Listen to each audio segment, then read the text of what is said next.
father too, Deb, and Peter would not give his job away any more than I would give mine. He thinks the world of them all. He is just as good a father as he is a husband, with a lift of head and lighting of eye. Come to me, my precious, as the baby whimpered. Come to its own mother, then.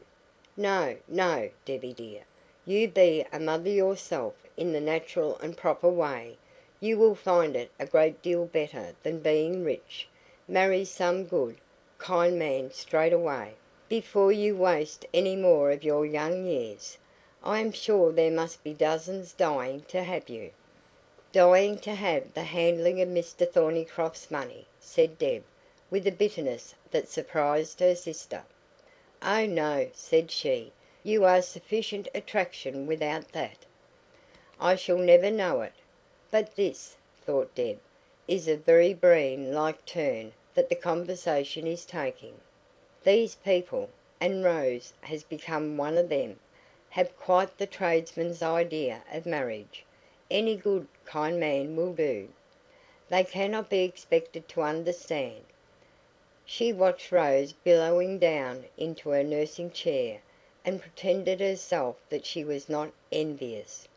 "It would have been a wildly rash experiment to adopt this child, and I shall probably live to be thankful that my offer was refused," she inwardly argued, while her beautiful eyes melted at the spectacle of the happy mother snuggling the babe to her bared breast. "It is a charming little creature now, but it would probably grow up common, whatever its education and environment. Blood will tell, and if she took the name of Pennycuick, she could not pass it on. After all, a boy is best." So Robert Goldsworthy remained in the position his gifts had gained for him. After an admirable meal, in the course of which Deb made herself most charming to her brother-in-law, while Rose retired as much as possible from the conversation, in order that he might shine to the best advantage, those little matters of business that had been mentioned were discussed. They were trifles invented for the purpose of compliments to Mr Breen, and the serious energy with which he applied himself to each case, and his exhaustive treatment of it, showed his thorough enjoyment of the part allotted to him by the distinguished woman who was so accomplished in the art of giving pleasure, especially to men. Frankly, Deb always preferred a man to talk to, and she was agreeably surprised to find that Peter was very intelligent, and acquainted with several things besides shopkeeping. Rose was simply enchanted to find herself cut out by him. When she was not stealing from the room to leave the coast clear, she was beaming over her needlework in the background, still as a mouse. Not by word or look would she spoil his chance of proving to Deb what he really was. How mistaken in him she and the others had been! It was Peter who escorted the guest round the garden and stables, Mrs Peter excusing herself. In the well-stocked greenhouse Miss Pennycuick, who was fond of flowers, obtained wrinkles that she declared would be most valuable to her in the management of her Redford house, which she implied that he must see. In the interview with the carriage horse, Rose had a little brougham, not, as her sister supposed, for paying calls on other drapers' wives, which she had small leisure for, but for shoppings and airings and taking children to dentists and pantomimes.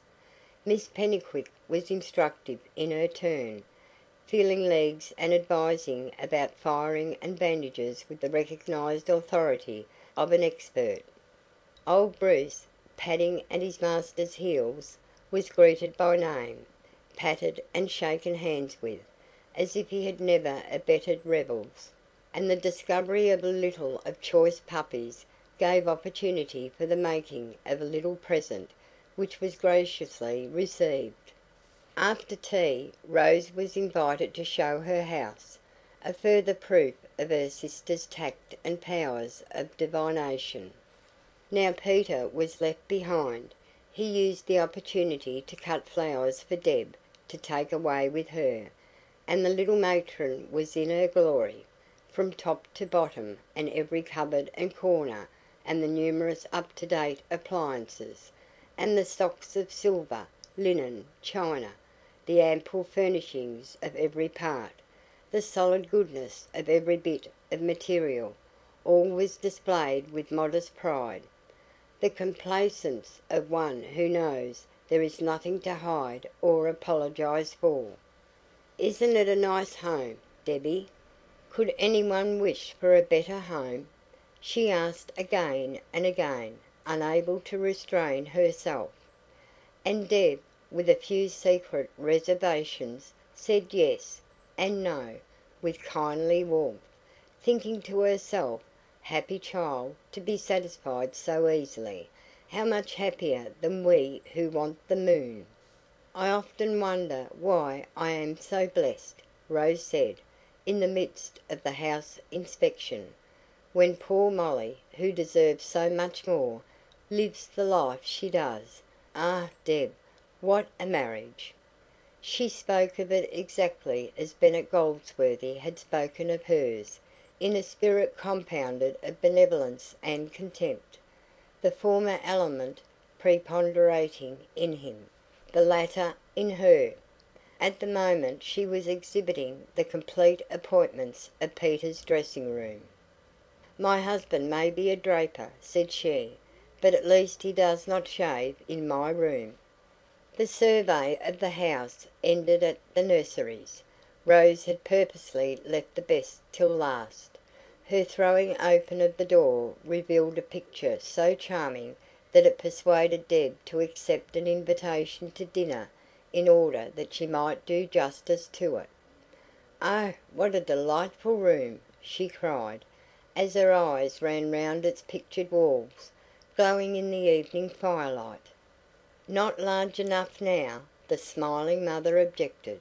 "We are going to build new ones, a wing at the back, and turn these into bedrooms for the elder children, who will soon be old enough to have their own." "Oh, what little loves!"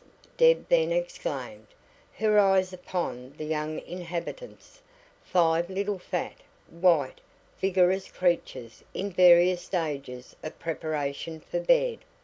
"There is one absent," explained Rose, in accents of keen regret. "John, the eldest. He is paying a visit to his grandparents.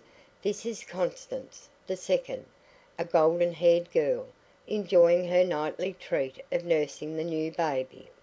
And this is Kathleen, a chubby creature in a flannel dressing-gown, waiting for her bath.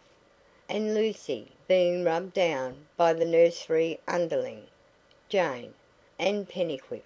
Deb started at the name, and was uncertain whether it pleased her or not in this connection. The baby but one, in the tub under the hands of old head nurse Keziah. Are they not sweet? They really were. Clean-blooded, clear-eyed, well-fed, well-kept, full of life and fun. The pride of the maternal heart was amply justified. Deb plunged into the group delightedly, kissed them, teased them, tickled them, did everything a proper aunt should do, and Rose was in ecstasies. "Oh, Debbie," she pleaded, "don't go yet. Stay with them for a little. Stay and see baby undressed. I always do it myself, and have a bit of dinner with us. You will, won't you? Give me my nursing apron, Jane." As she tied the sheet of flannel over her smart gown, she whispered to Jane, "Go down and tell Mr Breen that Miss Pennycuick is going to stay to dinner." Then she turned up her sleeves, settled herself upon a low chair, and, with bath tub and belaced toilet basket, and warming night clothes around her, performed the task that made this hour the happiest of her happy day. As closely as the romping children allowed, Deb watched her, and marvelled at her quick skill and lightness of hand. Who would have thought that little Rose could be so clever? The healthy babies!